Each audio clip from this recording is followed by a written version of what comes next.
你有沒有看漁夫帽男這條新聞？就是一位戴漁夫帽的男生靠近黃國昌，跟他說了什麼？我們一起看。好幾年前，那是一个我很喜歡的老師，我找不到他。有一個他很喜歡的老師，他找不到他，當然他才說黃國昌。對啊，你能不能幫我找他？可不可以幫我找他？時代力量那個。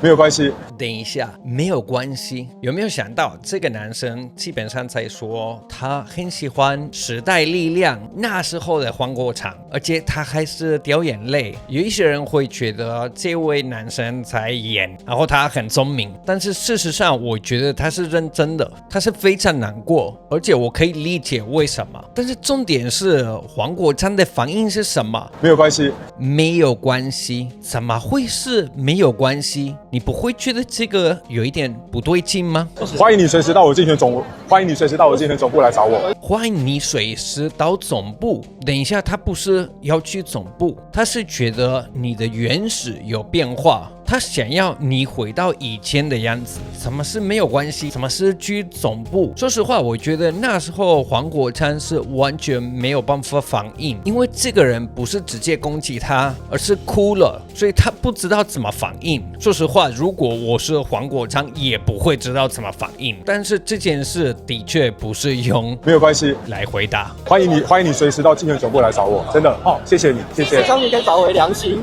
這句話太厲害，那可能你沒有注意看，但是怎麼會說這句話？謝謝。希望你可以找回良心。然後黃國昌隔壁的人做的事情是微笑，左邊右邊那個女生那個男生用手來控制漁夫帽男的身體，就我會覺得這件事很不對勁嗎？因為我看到這樣的行為，這樣的動作就是包圍他，用手來控制他的身體，還有微笑，這種肢體的語言讓我覺得他們那時候突然發現這個人可能會有一點攻擊力，所以他們想要擋住他，但是同時繼續微笑。我是唯一的會覺得這樣很虛偽嗎？你放心，你放心。拜託你找回良心。好，謝謝，謝謝你。他再說一次，拜託你找回良心。他們的反應呢？抓住他，微笑，把他趕走。哇靠！那今天我怎麼會分析這樣的新聞呢？首先，說實話，因為這位讓我有一點感動，我真的覺得他是真心在哭了，他也是非常感動，而且我覺得他的感覺，他的感受就是被民眾黨騙，我非常可以理解。為什麼我這樣說呢？因為我曾經會覺得有藍綠都有一些問題，那白呢，看起來是新的，是年輕人支持，看起來是可以幫助台灣有一個新的方向。你身邊的人或是你自己也會有這樣的感覺嗎？我說真心了。不過呢，看到民眾黨在做的事情，他最近這幾年他走到的方向，我非常失望。為什麼我這樣認為呢？因為坦白講，白就是小藍，國會不是一起嗎？在台灣社會，我們已經非常自然的說藍白，因為藍白就是一起啊，只不過是藍年紀比較大，白年紀比較小，所以民眾黨非常像國民黨的年輕部門。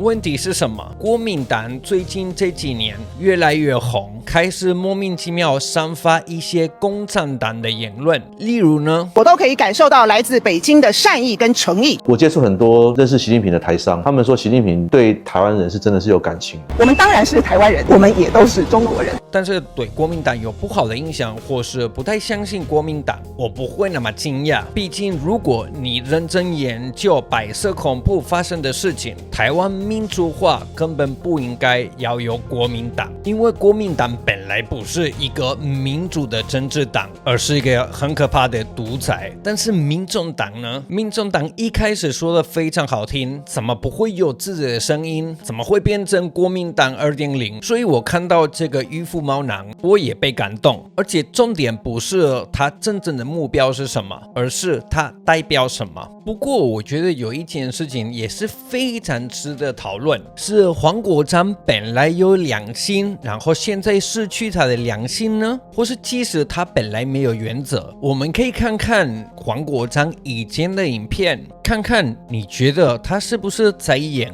站起來，共同抵抗，愛中。不好意思，可能我會說一個比較不好聽的，但是我是唯一的人會覺得他即使一開始不管他說的話是不是跟我的想法一樣，但是他非常像他在演，所以現在有這樣的變化，我也不是那麼驚訝。所以我個人想要跟漁夫毛男說，良心也許找不到，因為是本來沒有，但是當然這個只不過是我的想法，我比較想要知道你怎麼看。還有你怎麼看民眾黨？你覺得民眾黨一開始是比較支持台灣的主權嗎？或是從一開始就是像現在這樣，例如擋住國防預算？因為如果你站在台灣這邊，你的要求不是要擋住國防預算，你應該要跟民進黨要的不是花更少的錢來國防，而是要花的更多，而且不只是花錢，我們要好好的準備，為了避免戰爭。這件事情不管是藍綠白都不再做，但是如果你支持台灣，你應該要這樣做，因為避免戰爭或是避免滲透、避免統戰，這個不應該要分藍綠白，這個是最基本的生存本能呢。因為如果有戰爭，炸彈不會分你是藍綠白，你都會GG了。如果我們有所謂的和平統一，就是被併吞、被送到再教育，也不會分藍綠白，因為只要你不是在中華人民共和國的教育長大了，的意思是你沒有被洗腦，不管你多麼努力，你說你愛共產黨，他們都不會相信你，所以你一定會被送到再教育，的意思是集中營。我不知道你有沒有研究在集中營發生什麼，你可以自己去研究，但是我簡單跟你說不好玩。我不希望台灣人會受到這樣的對待，那是為什麼我拍這樣的影片。那你怎麼看漁夫毛男？他很天真，或是英雄？無論如何，我會繼續加油。我是黑廚師，下次再會。